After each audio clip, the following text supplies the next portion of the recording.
नमस्कार दोस्तों, फ्री सीखो में आपका स्वागत है। मैं हूं धनंजय और आज की इस कंटेंट में, आज की इस लेसन्स में मैं यूनिक कंसेप्ट बताने वाला हूं और पूरे ज्योमेट्री में इसका बहुत जगह इस्तेमाल होगा। अगर आप मेरे चैनल पे नए हैं तो प्लीज मेरे चैनल को सब्सक्राइब कर दें और बेल आइकन्स पे भी क्लिक कर दें ताकि मुझे मोटिवेशंस मिलेंगे और मैं अच्छे से अच्छे वीडियोस लेकर आऊंगा। आज का जो मेरा ये लेसन होगा वो यूनिक कंसेप्ट ऑन ज्योमेट्री। बहुत सारे मैं ऐसे कंसेप्ट बताने वाला हूं ज्योमेट्री में जो हर जगह आप उसका इस्तेमाल करके क्वेश्चंस को विद इन 15 सेकंड में आप सॉल्व कर सकते हैं। तो चलिए हम अपने सेशंस को शुरू करते हैं। हाँ जी हाँ, यूनिक कंसेप्ट ऑन ज्योमेट्री। मेहनत इतनी खामोशी से करो कि कामयाबी शोर मचा दे। जी हाँ, अब मैं यहाँ पे ये बताने वाला हूं कि कौन कौन से पॉइंट्स और कौन कौन से कंसेप्ट मैं आपको बताने वाला हूं, उसका मैं जिक्र करने वाला हूं। सबसे पहला, अगर मैं बेसिक कंसेप्ट की बात करता हूं तो सिमिलरिटी मैंने बता दिया था, मैंने सिमिलरिटी बताया था, सिमिलरिटी ऑफ ट्रायंगल्स। तो इस पे कुछ कंसेप्ट और भी बताने वाला हूं मैं, ठीक है। दूसरा मैं ये बताने वाला हूं आइसोसेल्स ट्रायंगल्स के बारे में कुछ और भी कंसेप्ट देने वाला हूं, ठीक है। तीसरा मैं बताने वाला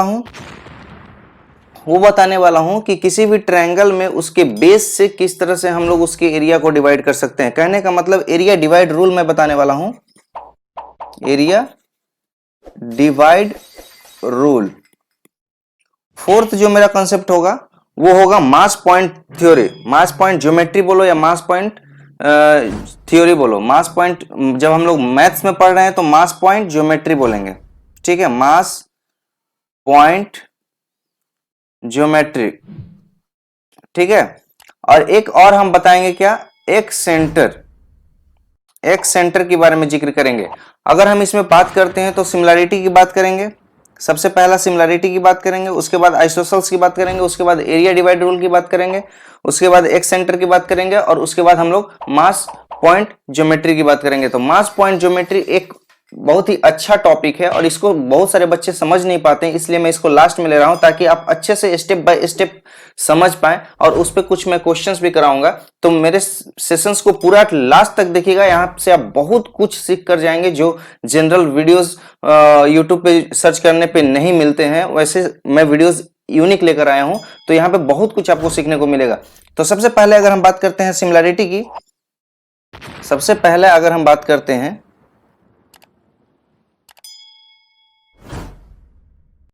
सिमिलरिटी ऑफ ट्रायंगल्स, क्योंकि मैं ट्रायंगल्स बता रहा हूं तो इसलिए सिमिलरिटी ऑफ ट्रायंगल्स मैं बताऊंगा।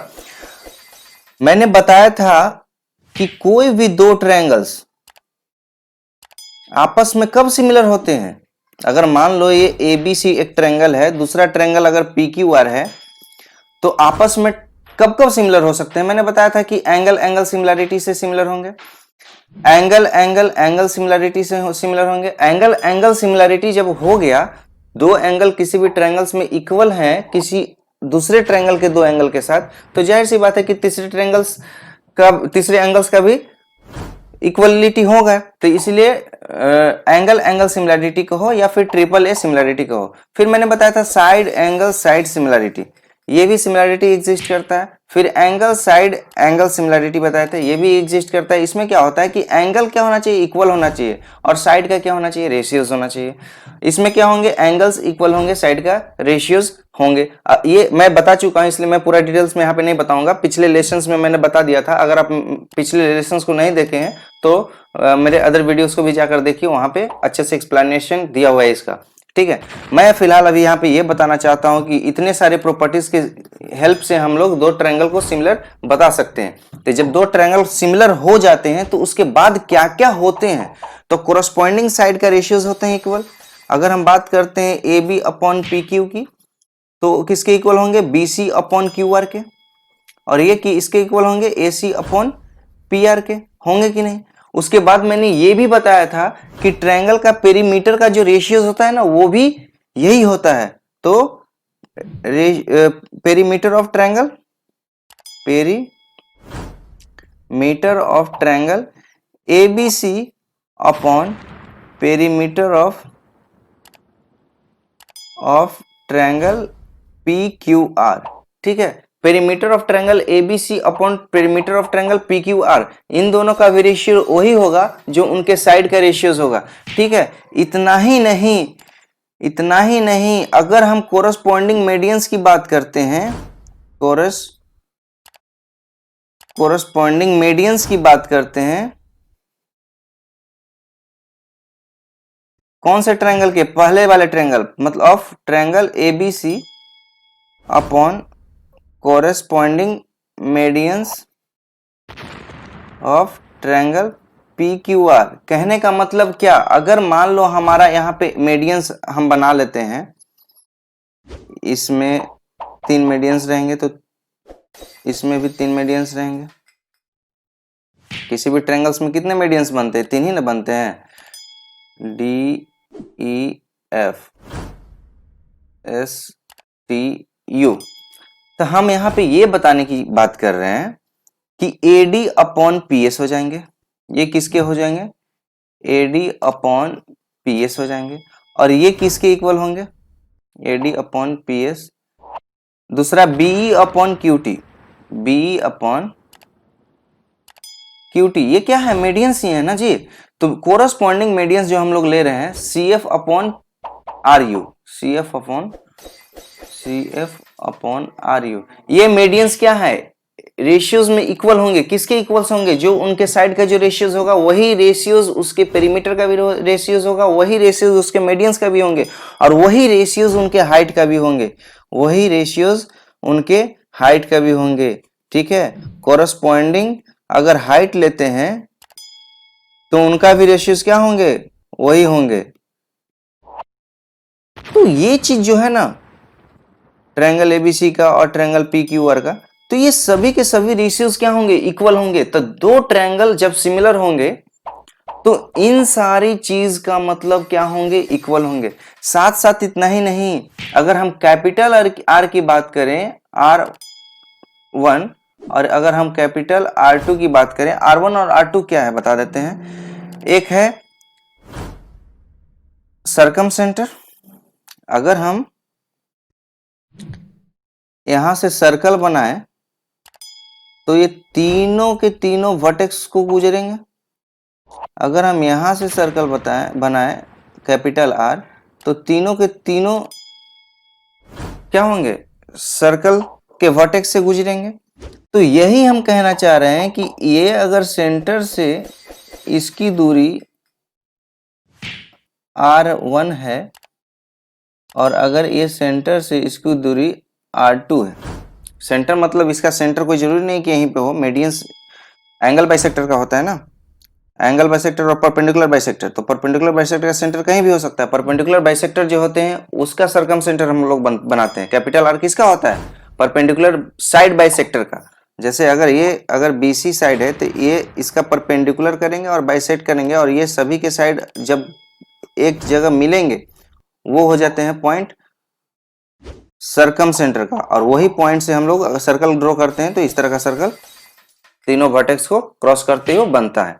ठीक है, तो ये जो कैपिटल R का भी जो रेशियोज होगा ना, वो भी यही रेशियोज होंगे जो उनके साइड के रेशियोज होंगे। इतना ही नहीं, अगर हम स्मॉल r की बात करते हैं, स्मॉल r कहने का मतलब क्या कि एंगल बाइसेक्टर, जब वहां पे एंगल बाइसेक्टर जिस पॉइंट पे मीट करते हैं उस पॉइंट को कंसीडर करके अगर हम एक सर्कल ड्रॉ करते हैं तो हमारे पास इस तरह का सर्कल ड्रॉ हो जाता है जो इंटरनली इंटरसेक्ट करता है तीनों साइड ऑफ ट्रायंगल्स को। ठीक है, तो इसको जो हम लोग कहेंगे ना, तो इसको स्मॉल r कहेंगे। R1 अगर इसको देते हैं नाम तो ये हो जाएंगे R2। तो इन दोनों का भी रेशियोज क्या होंगे? वही होंगे जो उनके साइड का रेशियोज होंगे, वही होंगे जो उनके हाइट का रेशियोज होंगे, वही होंगे जो उनके पेरीमीटर्स का रेशियोज होंगे। और ये जो रेशियोज होंगे ना, ये किसके इक्वल होंगे? तो अगर हम अंडर रूट डेल वन कहने का मतलब कि area of triangle ABC, area of triangle ABC upon area of triangle PQR, मतलब कि under root of del 1 upon del 2 भी बोल सकते हैं शॉर्ट में। डेल 1 अगर एरिया ऑफ ट्रायंगल एबीसी को मानते हैं और डेल 2 अगर एरिया ऑफ ट्रायंगल पीक्यूआर का मानते हैं, तो ये रूट के एरिया के रेशियोज के इक्वल होते हैं। तो ये चीज हो गए सिमिलैरिटीज में, इसका हम यूज बहुत ही आगे यूज करेंगे इसका, और आपको बताएंगे कि कहां पे किस तरह से क्वेश्चंस को किस तरह से डील करते हैं। ठीक है, इसके बाद का जो मेरा वीडियोस आएगा डिस्क्रिप्शन में उसका लिंक दिया रहेगा, और इसी जो मैं अभी आज का जो कंसेप्ट मैं बता रहा हूं, इन्हीं सभी कंसेप्ट को लेकर मैं क्वेश्चंस को तैयार करूंगा और उस पर क्वेश्चंस डालूंगा, ताकि आप उस पर प्रैक्टिस करेंगे तो इन सभी के सभी कॉन्सेप्ट, जो यूनिक कॉन्सेप्ट जो मैं बता रहा हूं, इन सभी के सभी कॉन्सेप्ट पे आप अच्छे से कमांड कर पाएंगे। ठीक है, और अगर कहीं भी क्वेश्चन आता है तो इन कंसेप्ट का यूज कर 5 सेकंड 10 सेकंड के अंदर आप क्वेश्चन को सॉल्व कर सकते हैं। ठीक है, तो ये हो गए कुछ सिमिलैरिटीज की बात। ठीक है, अगर हम बात करते हैं थोड़ा सा, अगर हम और इसमें बता देना चाहते हैं कि ट्रायंगल्स अगर मान लीजिए पी क्यू आर है और एक और ट्रायंगल है ए बी सी, हम बोल दिए कि ये 2 सेंटीमीटर है और ये 6 सेंटीमीटर है, ये एंगल 30 डिग्री है, ये भी एंगल 30 डिग्री है। ठीक है, हम ये बोल दे रहे हैं कि ये 3 है और ये 9 है, तो क्या ये ट्रायंगल सिमिलर होंगे? होंगे। कैसे होंगे?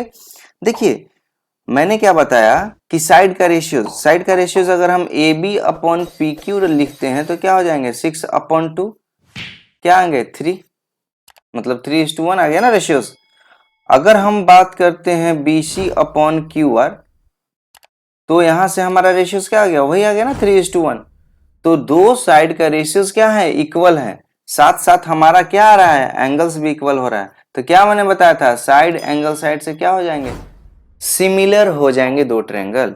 तो ये जो जब दो ट्रायंगल सिमिलर होंगे तो जो मैंने ऊपर का जितने भी प्रॉपर्टीज बताया कि कोरस्पॉन्डिंग साइड का रेशियोज इक्वल होंगे, perimeters का रेशियोज इक्वल होंगे, हाइट का रेशियोज इक्वल होंगे, कैपिटल आर का रेशियोज इक्वल होंगे, इंटरनल आर का रेशियोज इक्वल होंगे, और वो सभी के सभी किसके इक्वल हो जाएंगे, तो अंडर रूट देयर एरिया का रेशियोज इक्वल होंगे। ठीक है, तो इन सारी बात हो गई सिर्फ किसमें, सिमिलरिटी में। अब हम नेक्स्ट पॉइंट की बात करते हैं, आइसोसेल्स ट्रायंगल। आइसोसेल्स ट्रायंगल्स का हम यहाँ पे इसलिए जिक्र करना चाह रहे हैं ताकि आइसोसेल्स ट्रायंगल्स का बहुत ही ज्यादा इस्तेमाल होता है क्वेश्चंस में। ठीक है, बहुत ही ज्यादा इस्तेमाल होता है क्वेश्चंस में। तो अगर ये कोई आइसोसेल्स ट्रायंगल है, आइसोसेल्स ट्रायंगल हम क्यों यहाँ पे बताना चाहते हैं, आइसोसेल्स ट्रायंगल्स का प्रॉपर्टी जो होता है ना आइसोसेल्स ट्रायंगल का, तो वो बहुत सारे बच्चे पूरे प्रॉपर्टी को याद नहीं रखते हैं, जिसकी वजह से बहुत सारे प्रॉब्लम्स होते हैं। तो इसमें हम 4 प्रॉपर्टीज को याद रखेंगे। ठीक है,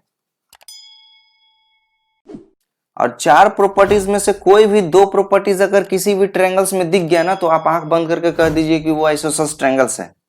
ठीक है, 4 में से 2 अगर दिख जाता है या 2 से अधिक दिख जाता है तो वो क्या है, आइसोसेल्स ट्रायंगल्स है। अगर हम ये ट्रायंगल्स बना देते हैं ए बी सी, तो वो 4 प्रॉपर्टीज क्या होंगे, ए बी बराबर ए सी, मतलब any two side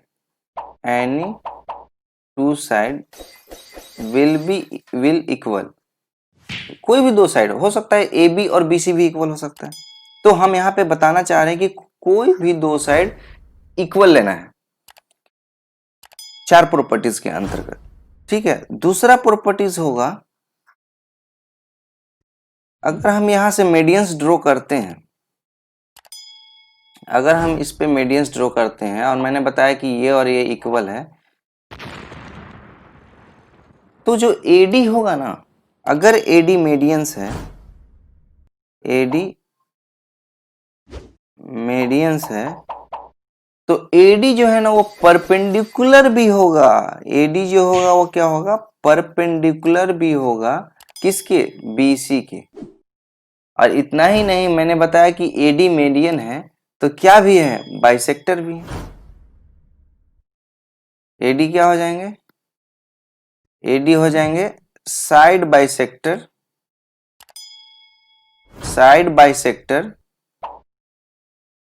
of BC. अगर हम इतना बता देते हैं, ठीक है, साइड बाइसेक्टर तो ऐसे भी हो गए, मीडियंस हो गए और परपेंडिकुलर हो गए, तो साइड बाइसेक्टर तो हो गए। तो हम इस 4 पॉइंट जो है इसको हम 4 पॉइंट नाम ना देकर इसको 3 पॉइंट में ही कंसीडर कर लेते हैं। ठीक है, इसको हम 3 पॉइंट में ही कंसीडर कर लेते हैं, क्योंकि इसका ही तो एक्सटेंडेड फॉर्म है ना जी, मैंने बताया मीडियंस भी है और उसके बाद परपेंडिकुलर भी है, तो जाहिर सी बात है कि परपेंडिकुलर बाइसेक्टर भी है। मैं यहाँ पे इसलिए लिख रहा हूं कि हो सकता है कि मीडियंस और परपेंडिकुलर ना बता के एडी को साइड बाइसेक्टर बता दे। समझ रहे हैं? एडी को मीडियंस ना बता के बोल दे कि वो एडी जो है वो बीसी का क्या है, बाइसेक्टर है, परपेंडिकुलर बाइसेक्टर है। तो दो प्रॉपर्टीज तो इसमें ही आ गया ना, ये दोनों क्या हो गया, दो प्रॉपर्टीज इसमें ही आ गया। तो कैसे ट्रायंगल्स रहेंगे, आइसोसेल्स रहेंगे। ठीक है, आइसोसेल्स रहेंगे। अब एक चीज और हम यहाँ पे बता देना चाहते हैं, आइसोसेल्स रहेंगे और ये इक्विलेटरल रहेंगे, इसमें सभी साइड इक्वल है। ठीक है, आइसोसेल्स मेरा इसलिए कहने का यहाँ पे मतलब है कि जब ये परपेंडिकुलर बाइसेक्टर है ना, तो ये दोनों साइड इक्वल होंगे। अभी हमें नहीं मालूम कि ये वाले साइड और ये वाले साइड इक्वल है कि नहीं है। मतलब यहाँ पे हमारा कहने का मतलब सिर्फ ये बनता है कि जब हम यहां से इस पर परपेंडिकुलर बाइसेक्टर बना देते हैं वर्टेक्स से, ठीक है, परपेंडिकुलर बाइसेक्टर बना देते हैं वर्टेक्स से, तो वो क्या होंगे, आइसोसेल्स ट्रायंगल होंगे। अभी हम नहीं कह सकते कि वो इक्विलेटरल होंगे, लेकिन आइसोसेल्स तो होंगे। अब इक्विलेटरल ट्रायंगल में तीनों साइड इक्वल होते हैं, तो क्या उसको हम लोग थोड़ा देर के लिए ऐसा कह सकते हैं ना कि हाँ ये आइसोसेल्स का भी प्रॉपर्टी को फॉलो करेगा। क्यों? क्योंकि ये दो साइड एडजेसेंट दो साइड क्या है, आपस में इक्वल है ना जी। अगर ये आइसोसेल्स ट्रायंगल है तो ये और ये इक्वल है, और इक्विलेटरल ट्रायंगल है तो ये दोनों इक्वल है। और ये अलग बात है कि हमारा ये भी इक्वल दे देता है इक्विलेटरल ट्रायंगल, लेकिन इसके जितने भी प्रॉपर्टीज है इस लाइन से, इस वर्टेक्स से, इस पे अगर हम परपेंडिकुलर ड्रॉ करते हैं, मीडियन ड्रॉ करते हैं, एंगल बाइसेक्टर ड्रॉ करते हैं, तो वो सभी के सभी क्या होंगे, वही होंगे जो इक्विलेटरल ट्रायंगल में होते हैं। मेरा कहने का मतलब सिर्फ यही है। अगर आप ये विजन को इतना आप अगर माइंड में कॉन्सेप्ट को रखते हैं कि हाँ ऐसा होता है, तो फिर आप सभी क्वेश्चंस को इजीली सॉल्व कर सकते हैं। साथ साथ मैं अभी ये बताना चाहता हूं कि जब वो मीडियन है, परपेंडिकुलर बाइसेक्टर है, तो वो एंगल बाइसेक्टर भी होगा ए का क्या होगा, एंगल बाइसेक्टर भी होगा। तो एडी क्या है, एंगल बाइसेक्टर, एंगल बाइसेक्टर भी होंगे। ठीक है, एंगल बाइसेक्टर कैसे होंगे, देखिए ये दोनों ट्रायंगल क्या हो जाएंगे, ट्रायंगल ए बी डी जो है वो कंग्रुएंट हो जाएंगे किसके, ट्रायंगल ए डी सी के। कैसे होंगे कंग्रुएंट, तो देखिए साइड और ये साइड इक्वल है, एक साइड तो इक्वल हो गया, दूसरा साइड भी क्या है, इक्वल है, क्योंकि ये और ये इक्वल है।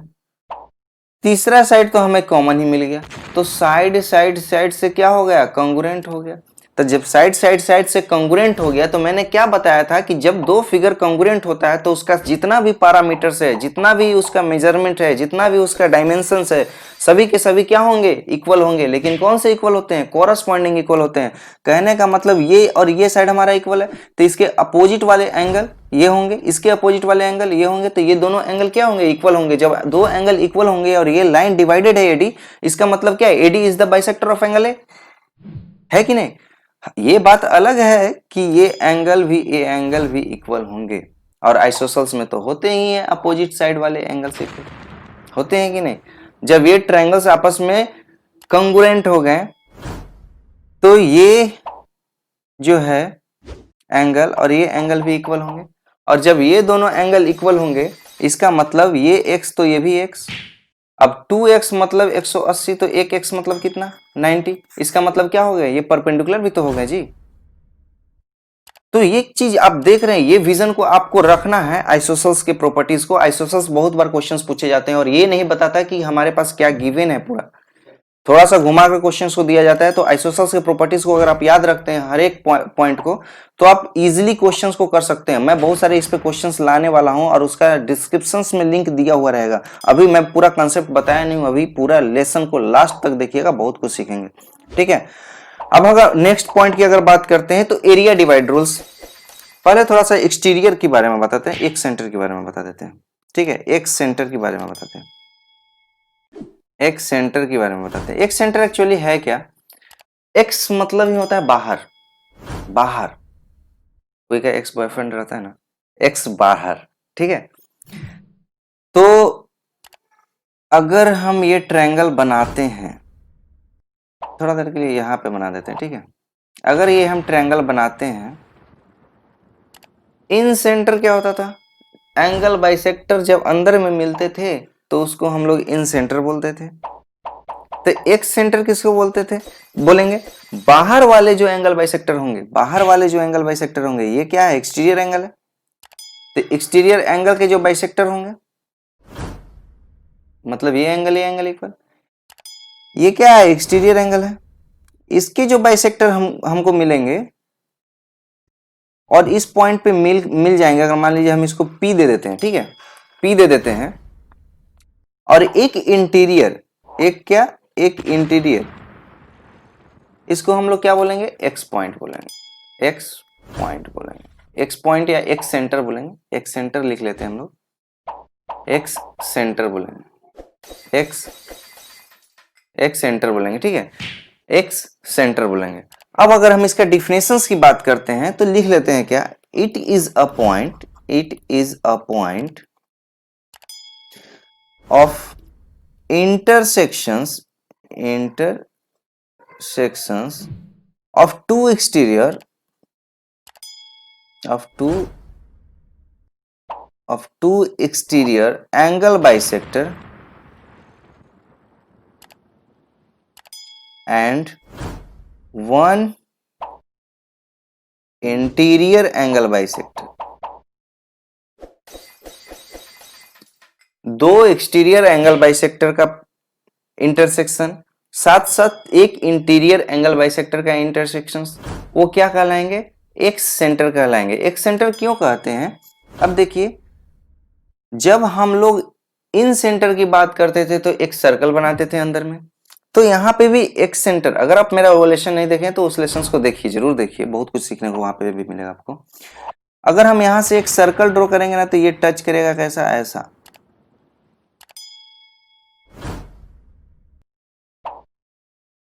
इस तरह का टच करेगा, ठीक है, इस तरह से सर्कल्स बनेंगे, और इस तरह से सर्कल्स बनेंगे। अब मैंने यहाँ पे एक चीज और बताया था, अगर मान लीजिए कि आप यहां से ऐसे करेंगे तो ये परपेंडिकुलर ड्रॉ हो जाएगा।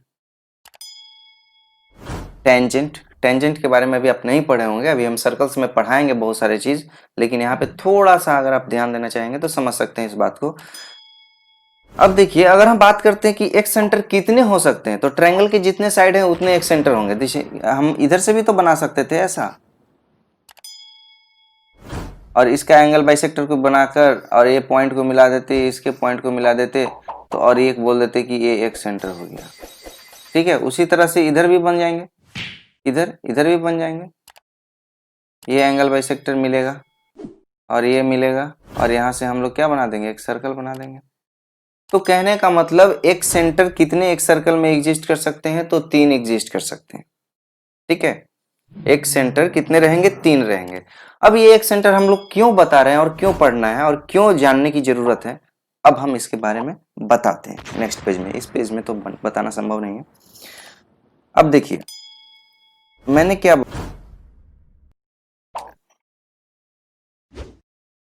अगर ये ट्रायंगल है ABC, ठीक है, अगर ये ट्रायंगल ABC है, मैंने क्या बताया था कि एक्सटीरियर एंगल जो होगा उसको हम लोग एक सेंटर कहते हैं। तो ये एंगल और ये एंगल इक्वल है, और ये एंगल और ये एंगल इक्वल है, ठीक है। और ये भी एंगल बाइसेक्टर यहाँ पे मिल करेंगे, तभी तो ये एक सेंटर होंगे ना, एक सेंटर होंगे। अब ये जो मैंने बताया कि अगर हम यहाँ पे in triangle ABC angle A की बात करें तो क्या हम लोग लिख सकते हैं 180 minus angle B plus angle C, इतना हम लोग लिख सकते हैं, बिल्कुल लिख सकते हैं, क्योंकि तीनों एंगल का सम कितना होता है, 180 होता है। अब हम यहाँ से बात करते हैं, इसको हम थोड़ा देर के लिए 1 ले लेते हैं। अब हम ट्रायंगल की बात करते हैं BCP, ठीक है, BCP की बात करते हैं। तो ये जो एंगल होगा वो क्या होगा, एक्सटीरियर निकालकर हम बाइसेक्ट करेंगे तो ये इंटरनल एंगल निकल जाएगा। तो एंगल CBP क्या हो जाएंगे, 180 माइनस एंगल B/2 होंगे कि नहीं। इसका मतलब क्या, 90 माइनस B/2, उसी तरह से इसको हम लोग लिख सकते हैं क्या, 90 minus C by two. Angle B C P को भी क्या लिख सकते हैं, 90 माइनस सी बाई टू। अब अगर हम बात करते हैं कि 90 minus B by two plus 90 minus C by two, अगर हम ये दोनों को जोड़ते हैं तो कितना हो जाएगा, 180 minus B plus C by two. हम लोग इसको ऐसे लिख सकते हैं क्या, लिख सकते हैं। अब अगर हम बात करते हैं 180 minus B plus C by two, तो ये क्या है, वो एंगल पी का वैल्यू निकलेगा। क्यों, क्योंकि इस ट्रायंगल में अगर हम 180 माइनस कर देते हैं angle C B P minus angle P C B, तो क्या निकलेंगे, यही एंगल निकलेंगे ना, एंगल पी का वैल्यू निकलेगा और ये हमारा एंगल पी बराबर देगा। तो इसको हम लोग क्या लिख सकते हैं, बी प्लस सी को मैंने क्या बताया था, बी प्लस सी को मैंने क्या बताया था कि 180 माइनस एंगल है, बी प्लस सी बराबर यहां से क्या आ जाएंगे, 180 माइनस एंगल ए। तो बी प्लस सी का हम लोग यहाँ पे वैल्यू पुट कर देंगे, 180 माइनस एंगल ए, यही आएंगे ना। तो अब हम यहां से क्या कर देंगे, 180 माइनस 180, ब्रैकेट ओपन होंगे तो प्लस आ जाएंगे और ये क्या हो जाएंगे, बाई टू हो जाएंगे, होंगे कि नहीं। अगर हम एलसीएम ले लेते हैं, अगर हम एलसीएम ले लेते हैं तो 360 minus 180 plus A by two, ये होंगे कि नहीं, बिल्कुल होंगे। अब यहां से हमारा क्या निकल के आ जाएगा, 180 minus angle A by two आएगा कि नहीं। और अगर हम इसको सॉल्व करेंगे तो 90 minus angle A by two आएगा कि नहीं। तो यही तो हमारा होता है एंगल पी का वैल्यू।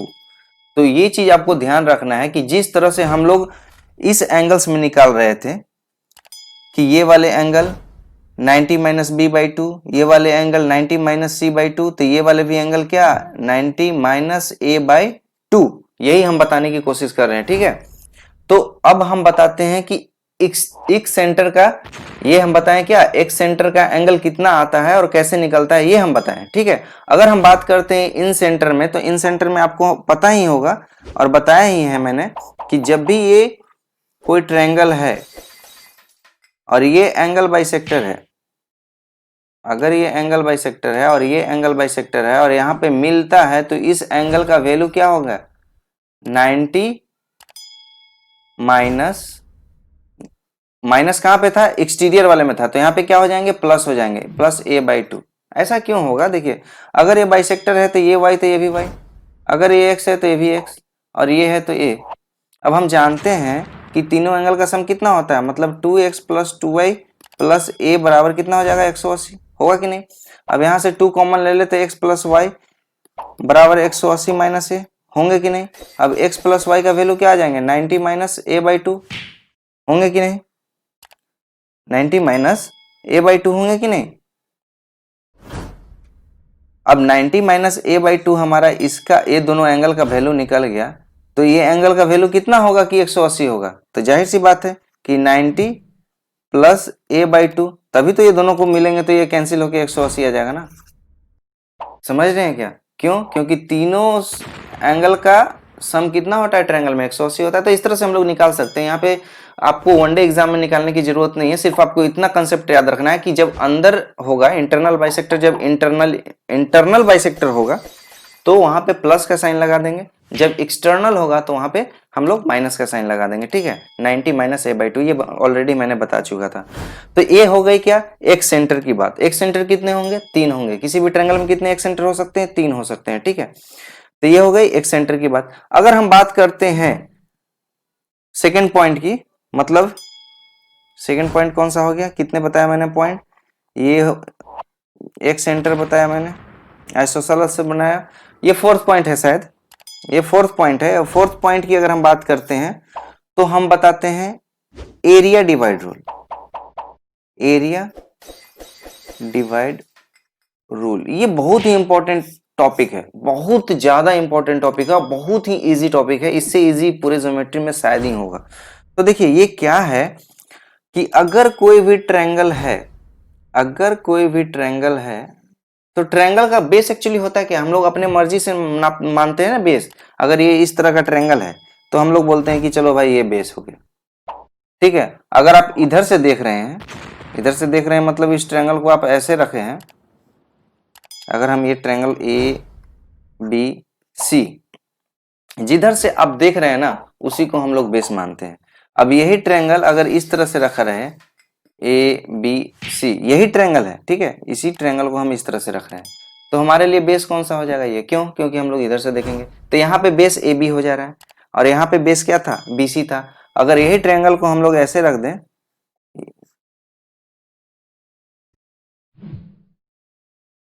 अगर यही ट्रायंगल को हम लोग ऐसे रख दे तो हमारे लिए बेस क्या हो जाएगा, एसी हो जाएगा। कहने का मतलब ये कि कोई भी बेस जो होता है वो फिक्स्ड नहीं रहता, बेस क्या नहीं रहता, फिक्स नहीं रहता। तो कोई भी ट्रायंगल का जो रेशियोज होगा ना वो हम लोग बेस से डिवाइड करेंगे, ठीक है, बेस से डिवाइड करेंगे। बेस से डिवाइड करने का मतलब क्या कि आपको जिधर से वो दिख रहा है ना ट्रायंगल, उधर से हम लोग डिवाइड करना चालू करेंगे। कहने का मतलब ये, और कैसे डिवाइड करेंगे ये हम बता रहे हैं। अभी हम आपको बेस समझाने की कोशिश कर रहे हैं, क्योंकि हम लोग जो भी एरिया को डिवाइड करेंगे ना वो बेस के अनुसार डिवाइड करेंगे, ठीक है, बेस के अनुसार डिवाइड करेंगे। और बेस कोई भी ट्रायंगल में फिक्स नहीं होता, आप जिधर देख लिए उधर ही बेस। अगर हम इधर मान रहे हैं तो इधर से ही बेस, अगर हम इधर से चल रहे हैं तो इधर ही बेस, अगर हम इधर से देख रहे हैं तो इधर ही बेस, ठीक है। तो बेस कोई फिक्स नहीं रहता, कोई भी एक चीज को मान लेते हैं हम लोग बेस, ठीक है। तो अब हम बताते हैं क्या कि किस तरह से डिवाइड होता है। अगर ये ट्रायंगल है कोई भी, और इसमें आपको हमेशा ध्यान रखना है कि दूसरे वाले थ्योरम में या दूसरे वाले जो भी कोलोररी रहेंगे या जो भी थ्योरम्स रहेंगे या जो भी आप ज्योमेट्री में पढ़ते हैं थ्योरम्स प्रूफ वगैरह, तो उसके लिए कंडीशंस दिया रहता है, लेकिन इसके लिए कोई कंडीशंस नहीं है, इसके लिए कोई भी कंडीशंस नहीं है। आप इस वर्टेक्स से आंख बंद करके इस बेस पे एक लाइन ड्रॉ कर दीजिए, एक लाइन ड्रॉ कर दीजिए, इंटरसेक्ट जहां पे भी करता है उसको अगर हम कोई नाम दे देते हैं डी, और हम बोल देते हैं कि ये रेशियो 3 है और ये रेशियो अगर 5 है, तो ये जो ट्रायंगल का जो एरिया होगा ना, ट्रायंगल का जो एरिया होगा, अगर हम बात करते हैं ट्रायंगल ए डी बी की और इस एरिया की बात करते हैं ट्रायंगल ए डी सी की, तो ये दोनों का जो एरिया का जो रेशियोज होगा ना वो यही रेशियोज होगा 3:5। ट्रायंगल ए डी बी का 3 बेस है, ट्रायंगल ए डी सी का 5 बेस है, तो इस ए बी सी का जो रेशियो, ए बी सी का जो ट्रायंगल का जो डिवाइडेशन होगा एरिया का वो इस तरह से होगा कि इस वाले ट्रायंगल का एरिया अगर 3 यूनिट है तो इस वाले ट्रायंगल का एरिया 5 यूनिट होगा, ठीक है। और अगर पूरे ट्रायंगल की बात करें तो कितना, 3 + 5 कितना हो जाएगा, 8। कहने का मतलब कि 8 जो एरिया है, 8 अगर सेंटीमीटर स्क्वायर है तो 8 सेंटीमीटर इस तरह से डिवाइड होगा, 3 इधर और 5 इधर। ये 3 क्या है, बीडी का लेंथ है, एक्चुअली बीडी का लेंथ है और डीसी का लेंथ 5 दिया हुआ है। कहने का मतलब ये कि ये जो एरिया है ना, ये पूरा ट्रायंगल का, ये जो पूरा ट्रायंगल का एरिया है, इस ट्रायंगल का और इस ट्रायंगल का जो एरिया है, ये दोनों मिलकर अगर हम बात करें तो 8 यूनिट है।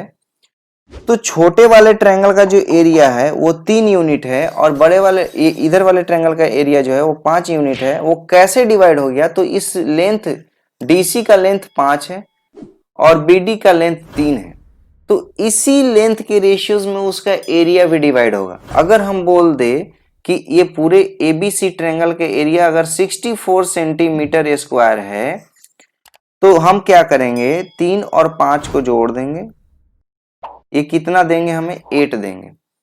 अब कहेंगे कि 8 यूनिट एरिया इस ट्रायंगल का तो है, लेकिन ये 8 यूनिट किसके बराबर है, 64 के बराबर है। क्यों, क्योंकि हमारा दिया गया है कि एबीसी ट्रायंगल का एरिया जो है वो 64 है।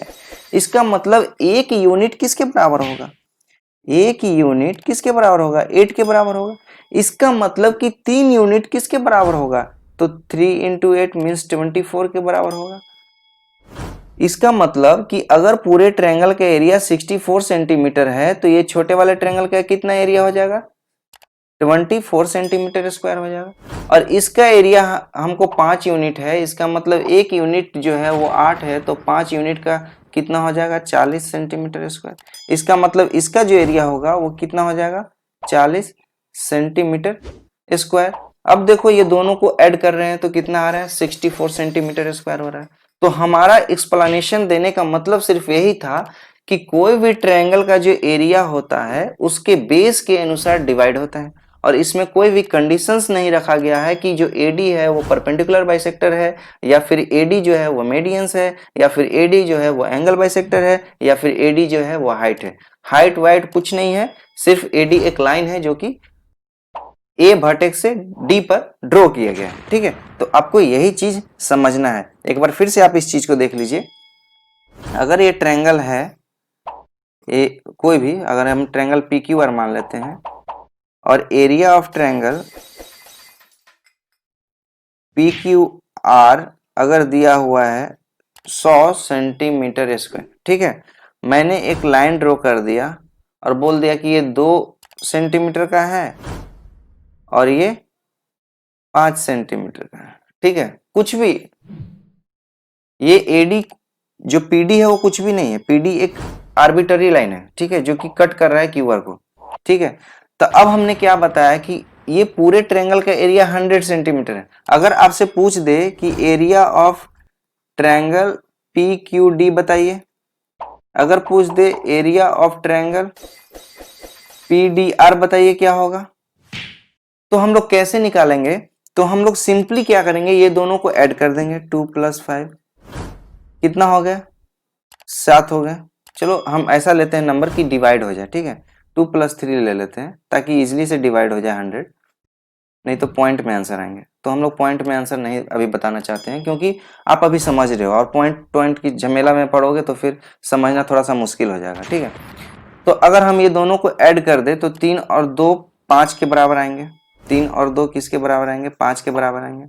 ठीक है, 2 + 3 कितना होंगे? 5 होंगे। और मैंने क्या बताया कि उसके बेस पे पूरा एरिया को कैप्चर करता है कोई भी ट्रायंगल्स। तो अगर ये 2 यूनिट होगा, 2 यूनिट ये है, तो ये 3 यूनिट एरिया होगा, 3 यूनिट एरिया होगा। तो टोटल एरिया कितना हो गया? 5 यूनिट हो गया, 5 यूनिट हो गया। और ये 5 यूनिट किसके बराबर है? 100 के बराबर है, 100 के बराबर है। तो एक यूनिट किसके बराबर हुआ? 20 के बराबर हुआ। हुआ कि नहीं? चाहो तो आप यहां से भी कर सकते हो, 2 और 3 5, 5 का मतलब 100, तो एक का मतलब कितना? 20। ठीक है, कैसे भी करो आप, जहां से भी अंडरस्टैंडिंग आ रही है। 2 यूनिट इसका एरिया तो 3 यूनिट इसके एरिया, दोनों को जोड़ दिए तो 5 यूनिट। 5 यूनिट जो है 100 के बराबर है, तो एक यूनिट कितना? 20 के बराबर। जब एक यूनिट 20 के बराबर तो 2 यूनिट कितना? तो एक यूनिट 20 के बराबर, तो 2 यूनिट कितने बराबर? 40। इसका मतलब 40 सेंटीमीटर इसका एरिया हो जाएगा, और इसका कितना हो जाएगा? 60 सेंटीमीटर इसका एरिया हो जाएगा। दोनों को ऐड करके देख लो 100 आ रहा है कि नहीं? बिल्कुल आ रहा है। तो ये मतलब, मेरा कहने का मतलब यही कि कोई भी ट्रायंगल का जो एरिया होता है वो उसके बेस के अनुसार हम लोग किस तरह से डिवाइड करते हैं, यहाँ पे हम यही चीज बताने की कोशिश कर रहे थे। अब ये हो सकता है कि ये एडी क्या हो? एंगल बाइसेक्टर हो, तो भी कोई दिक्कत नहीं, हम लोग ऐसे ही बाइसेक्ट करेंगे। एडी जो है हाइट भी रहेगा तो भी हम लोग ऐसे ही बाइसेक्ट करेंगे। एडी अगर मीडियंस रहेगा तो भी हम लोग ऐसे ही बाइसेक्ट करेंगे। एडी अगर परपेंडिकुलर बाइसेक्टर होगा और वर्टेक्स से अगर गुजर रहा है तो भी हम लोग ऐसे ही बाइसेक्ट करेंगे। खाली हमारा ये कंडीशन से यहाँ पे एक चीज रखना चाहिए कि ये जो लाइन है ना वो कहाँ से ड्रॉ होना चाहिए? वर्टेक्स से ड्रॉ होना चाहिए। ये जो लाइन है वो वर्टेक्स से ड्रॉ होना चाहिए, कभी भी लाइन ऐसे ड्रॉ नहीं होना चाहिए। ऐसे हम ड्रॉ कर देंगे तो ये गलत हो जाएगा। इसको हम लोग डिवाइड करना चाहेंगे तो ये गलत हो जाएगा आंसर। ये जो इंटरसेक्शन है ना वो वर्टेक्स से लेना चाहिए, वर्टेक्स से रहेगा तभी होगा। वर्टेक्स से ड्रॉ होना चाहिए कोई भी लाइन को। ठीक है, ये वर्टेक्स से ही होना चाहिए, तभी ये जो भी रेशियोज में रहेगा उसी रेशियोज में उसके हम एरिया को डिवाइड कर देंगे। ठीक है, तो ये हो गया एरिया डिवाइड रूल। अब हम बात करते हैं मास पॉइंट ज्योमेट्री की। अगर अब हम बात करते हैं मास पॉइंट ज्योमेट्री की। ठीक है, मास पॉइंट ज्योमेट्री की।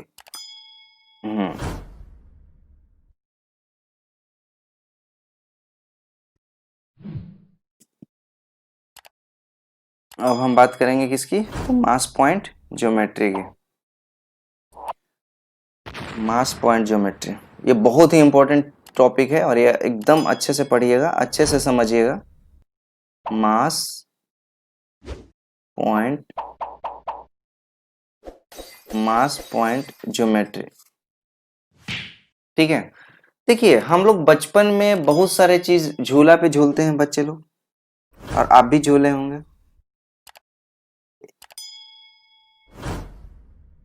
अगर इधर हम लोग 50 केजी के लड़का को बैठा देते हैं, इधर हम लोग 50 केजी के बॉयज को बैठा देते थे, तो ये पूरा का पूरा क्या रहता था, बैलेंस रहता था। क्या रहता था? अगर ये मिड सेंटर है तो मिड सेंटर करने का मतलब, और झूला में जाहिर सी बात है जितना इतना दूरी रहता है वही दूरी ये भी रहता है ना, तो दोनों 50-50 केजी का अगर हम बैठा देंगे तो वो बैलेंस हो जाएगा, ठीक है। आप तराजू तो देखे होंगे, यहाँ पे एक धागा लटका हुआ रहता है, डंडी जिसे पकड़ते हैं लोग, किसान लोग, ये भी देखे होंगे, इधर वेट रखने के लिए बनाया हुआ रहता है,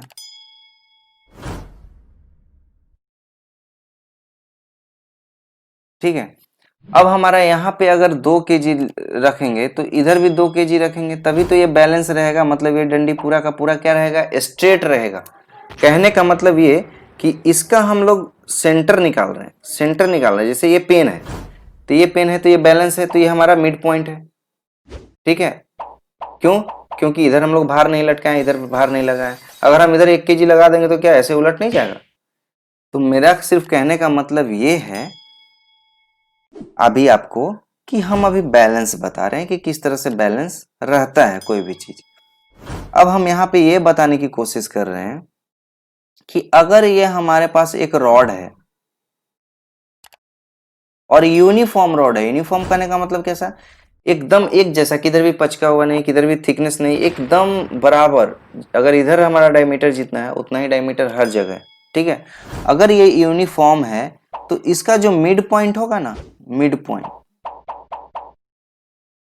वो ही बैलेंस वाले डोरी होंगे। वो अगर वहां पे अगर हम रस्सी बांध दे और उसको टांग दे तो ये एकदम स्ट्रेट में खड़ा हो जाएगा रॉड, ठीक है। तो ये मिड पॉइंट क्यों? क्योंकि अगर इधर से लेंथ 3 मीटर तो इधर से भी लेंथ 3 मीटर, अगर इधर से लेंथ 3 सेंटीमीटर तो उधर से भी लेंथ 3 सेंटीमीटर। और इधर अगर हमारा वेट अगर मान लो कि 20 ग्राम होता है तो इधर भी हमारा वेट कितना हो जाएगा, 20 ग्राम होगा।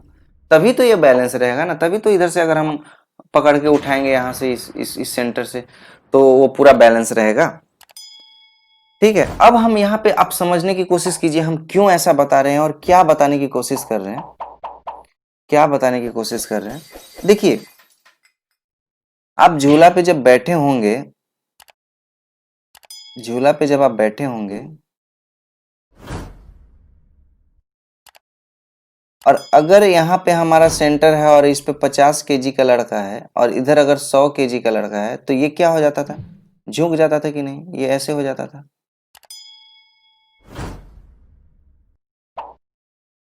ये नीचे की तरफ आ जाता था और ये ऊपर की तरफ उठ जाता था।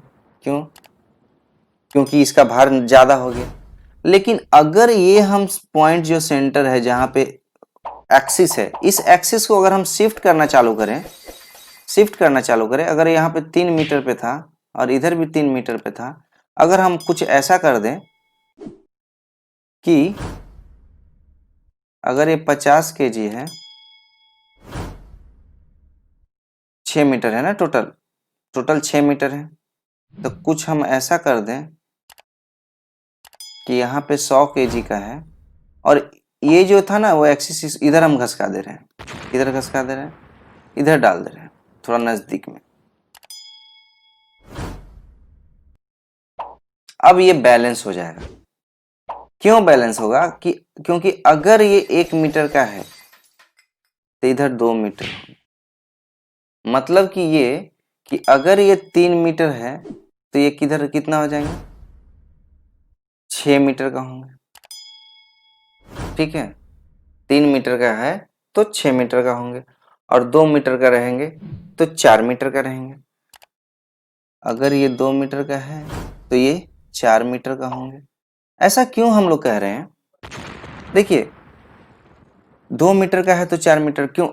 क्योंकि ये 6 मीटर का था, तो 6 मीटर का था, तो ये कंसेप्ट यहाँ पे हमारा क्या इस तरह से ही आएगा। हम अभी समझाने की कोशिश कर रहे हैं, क्वेश्चंस को हम और भी इजी बनाने की कोशिश करेंगे। क्यों? क्योंकि देखिए होता क्या है कि हम ये दोनों लेंथ को मल्टीप्लाई करते हैं। अगर ये 50 केजी का है तो 50 केजी के साथ इसको हम लोग मल्टीप्लाई करेंगे तो कितना आ जाएगा 200। इसको हम लोग मल्टीप्लाई करेंगे तो कितना आ जाएगा 200। आएगा कि नहीं? तो ये जो दोनों तरफ का जो डाटा है ना वो इक्वल होना चाहिए। अगर हम इसको मल्टीप्लाई करते हैं 50 इंटू 2 तो कितना आ जाएगा 100। अगर हम 100 इंटू 1 मल्टीप्लाई करेंगे तो कितना आ जाएगा 100। क्या ये बैलेंस है ना? इधर 200 है तो इधर 200 है, इधर 100 है तो इधर 100 है। अगर ये 50 को अगर 6 से मल्टीप्लाई करेंगे तो कितना आ जाएगा 300।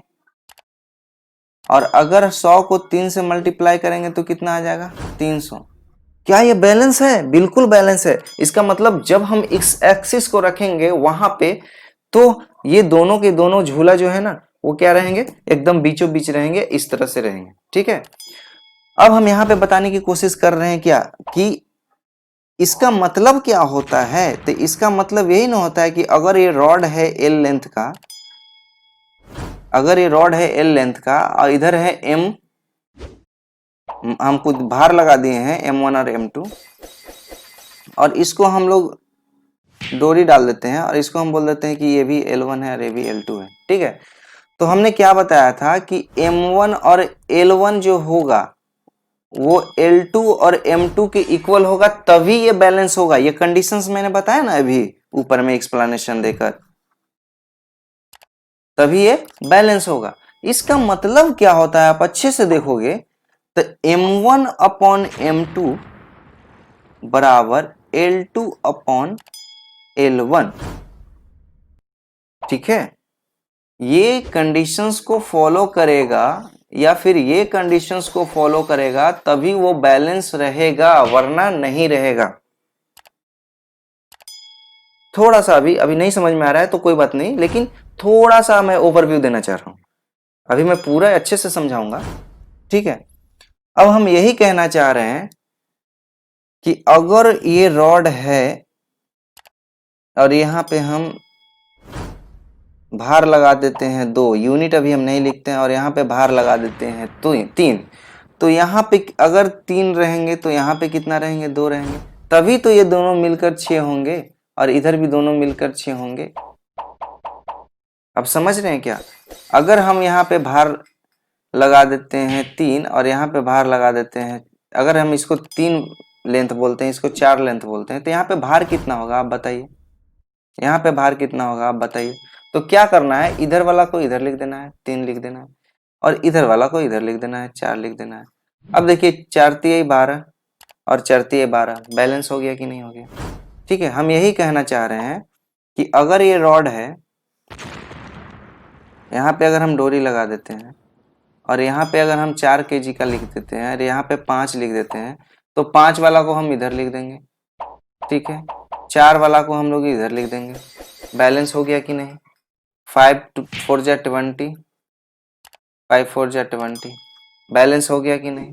बैलेंस हो गया। बस हम यही समझाना चाह रहे थे कि अगर ये है तो चाहे हमारा कोई भी डाटा 2 दिया रहे, ये दिया रहे, ये दिया रहे, तो हम यहाँ पे लिख देंगे कि 2 है, यहाँ पे लिख देंगे कि 3 है।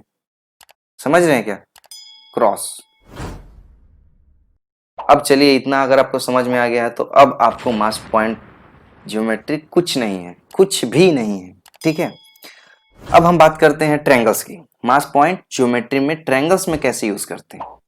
ठीक है, अगर ये ट्रायंगल है, देखिए, और कोई भी फिगर रहेगा ट्रायंगल्स का, कोई भी फिगर, तो वहां पे हमको 2 रेशियोज दिया रहेगा, तो तीसरा रेशियोज निकालेंगे।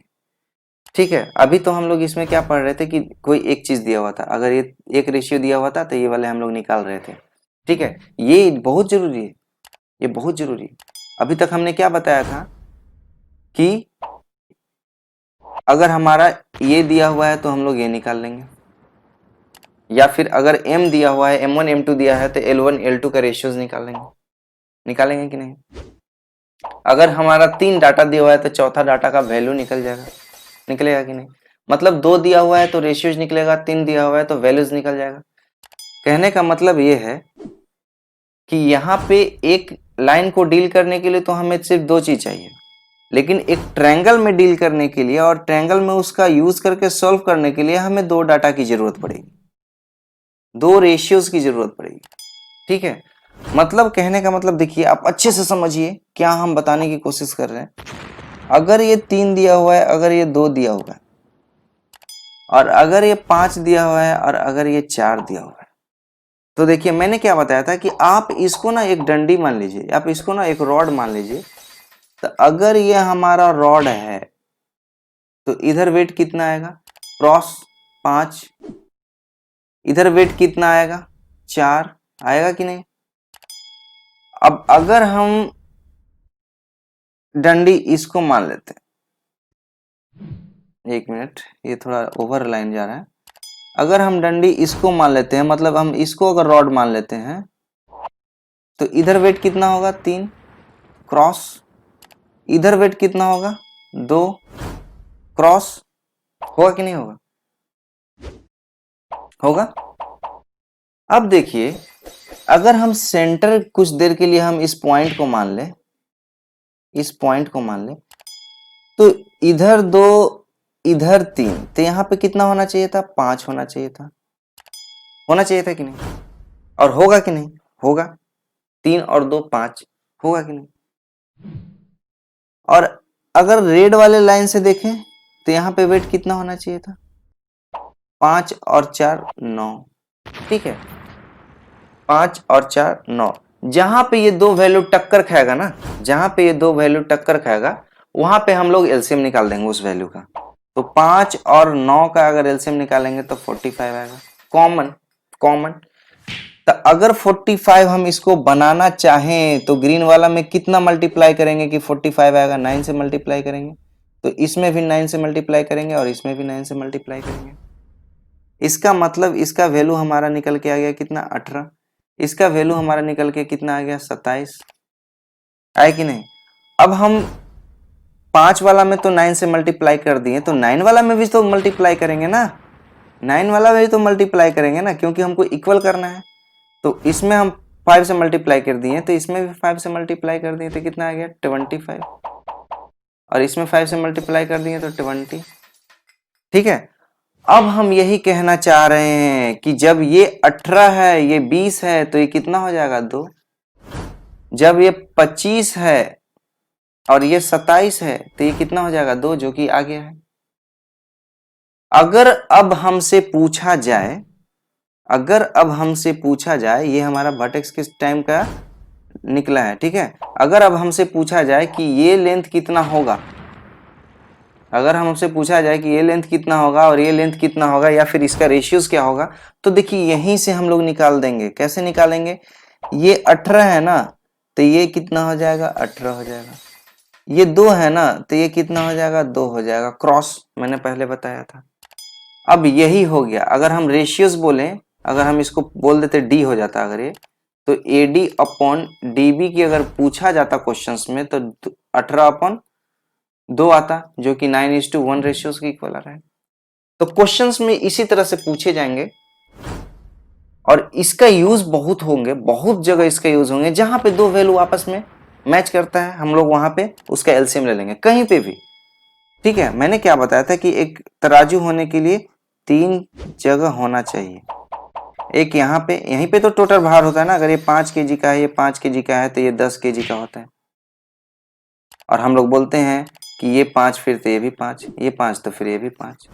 हम लोग क्या बोलते हैं, यही बोल रहे हैं ना कि कोई भी अगर तराजू है, अगर हम बैलेंस करते हैं, अगर ये 5 kg का है और अगर ये 3 kg का है, तो ये 3 यूनिट तो ये 5 यूनिट, और टोटल वेट यहाँ पे कितना आ जाएगा, 8 kg आएगा कि नहीं।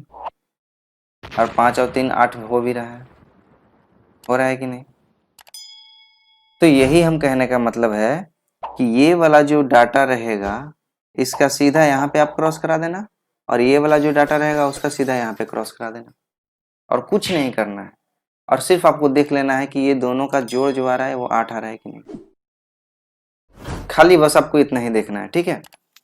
जिस ट्रायंगल में मैंने देखा था। अब हम दूसरा क्वेश्चन की अगर बात करते हैं, मास पॉइंट थ्योरी में ही दूसरा क्वेश्चन अगर लेते हैं, अगर ये ट्रायंगल है, अगर ये ट्रायंगल है ए बी सी और ये हमारा दिया हुआ है, अभी मास पॉइंट ज्योमेट्री अगर आप समझ जाते हैं तो मैं इस पे बहुत ही अच्छे अच्छे क्वेश्चंस लेकर आऊंगा और इसका इस्तेमाल कहाँ होता है और कैसे होता है आप देखेंगे तो मजा आ जाएगा आपको क्वेश्चन सॉल्व करने में। ठीक है, तो इसको पूरा वॉच कीजिएगा, स्किप मत कीजिएगा। In figure find AD upon DC. AD और डीसी अगर हमको निकालना है, ठीक है, एडी और डीसी निकालना है, चाहे तो फिर आप एडी और डीसी ना निकाल के आप इस चीज़ को निकाल लीजिए, क्योंकि अगर हम एडी दे देते हैं, एडी अगर हम देते हैं 2 और इसको दे देते हैं 1, इसको हम दे देते हैं 3 और इसको दे देते हैं 5, तो हम ओ बोलते हैं और हम बोलते हैं कि ओ एफ अपॉन ओ सी का रेशियोज क्या होगा हमको निकाल के बताइए। तो कैसे निकालेंगे, देखिए जैसे मास पॉइंट थ्योरी में मैंने बताया था कि अगर ये 3 है तो यहाँ पे भार कितना हो जाएगा, 3 हो जाएगा। अगर ये 5 है तो यहाँ पे भार कितना हो जाएगा, 5 हो जाएगा, होगा कि नहीं? ठीक है, और अगर ये 1 है तो यहाँ पे भार कितना हो जाएगा, 2 हो जाएगा, क्रॉस। और अगर यहाँ पे 1 है तो यहाँ पे भार कितना हो जाएगा, 1 हो जाएगा, क्रॉस, होगा कि नहीं? अब देखिए ये तो बैलेंस हो गया, 2 और 1 और 1 3। अब यहाँ पे देखिए 5 और 3 8 होगा, तो यहाँ पे अगर हम बात करते हैं तो ये 8 होना चाहिए था, होगा कि नहीं? जब ये 8 यहाँ पे है, 2 यहाँ पे है, तो यहाँ पे क्या हो जाएगा, 6, होगा कि नहीं? होगा कि नहीं? जब ये 6 यहाँ पे है तो यहाँ पे क्या हो जाएगा, 6 क्रॉस, ये वेट है ना जी, तो वेट का लेंथ के अकॉर्डिंग क्रॉस क्या होगा, 6 हो जाएगा। जब ये 2 है तो ये कितना हो जाएगा, 2। अब हमारा निकल गया CO कितना है, 2, OC कितना है, 6। इसका मतलब क्या आ गया, 1:3। इसका मतलब 1:3 हमारा रेशियोज होगा। तो इस तरह से हम लोग मास पॉइंट ज्योमेट्री का यूज करेंगे और उसके रेशियोज को निकालेंगे। चलिए एक क्वेश्चन और हम आप लोगों को देते हैं निकालने के लिए, ताकि आपका मास पॉइंट ज्योमेट्री जो है वो एकदम बहुत ही अच्छा हो जाए। और मास पॉइंट ज्योमेट्री में आप हमेशा याद रखेंगे कि ये जो मैं बता रहा हूं ना, ये BD और CF ये आर्बिटरी है, कोई भी नहीं है, वो एंगल बाइसेक्टर है, नहीं वो मीडियन है, कुछ भी नहीं। आंख बंद करके उसके वर्टेक्स से उसके अपोजिट वाले साइड्स पे लाइन ड्रॉ कर दिया गया। आंख बंद करके उसके वर्टेक्स से उसके अपोजिट वाले लाइन पे ड्रॉ कर दिया गया है। ठीक है, तो अगर ये ट्रायंगल है, अगर ये ट्रायंगल है, इसमें हमें दिया हुआ है इन ट्रायंगल ABC, हमको निकालना होगा AO अपॉन OD क्या होगा। ठीक है, ABC ये क्वेश्चंस है और गिवन क्वेश्चंस है, मैं देख ले रहा हूँ थोड़ा। ये है कुछ इस तरह से, और ये जो एक वर्टेक्स दिया हुआ है यहाँ से कुछ इस तरह से ज्वाइन किया गया है। ठीक है, और हमें बोला गया है कि ये D है और ये जो है वो क्या है, ये O है। ठीक है, और ये E है, चलो इसको E हम नाम दे देते हैं, कुछ भी। ठीक है, और बोल दिया गया है कि ये 2 है और ये है 3 है।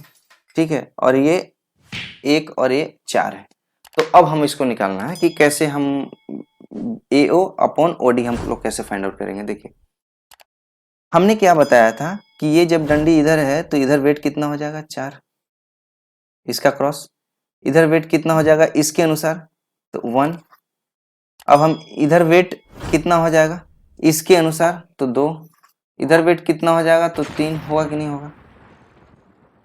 अब देखिए एक वर्टेक्स पे 2 चीज आ रहा है, 2 डाटा आ रहा है, इसका मतलब हम लोग 1 और 2 का एलसीएम लेंगे तो कितना आ जाएगा, 2 आ जाएगा। जब 2 आ जाएगा तो इसको हम लोग 2 बनाएंगे, तो 2 बनाने के लिए यहाँ से 2 से मल्टीप्लाई कर देंगे तो 2 हो जाएगा, यहाँ पे 2 हो जाएगा।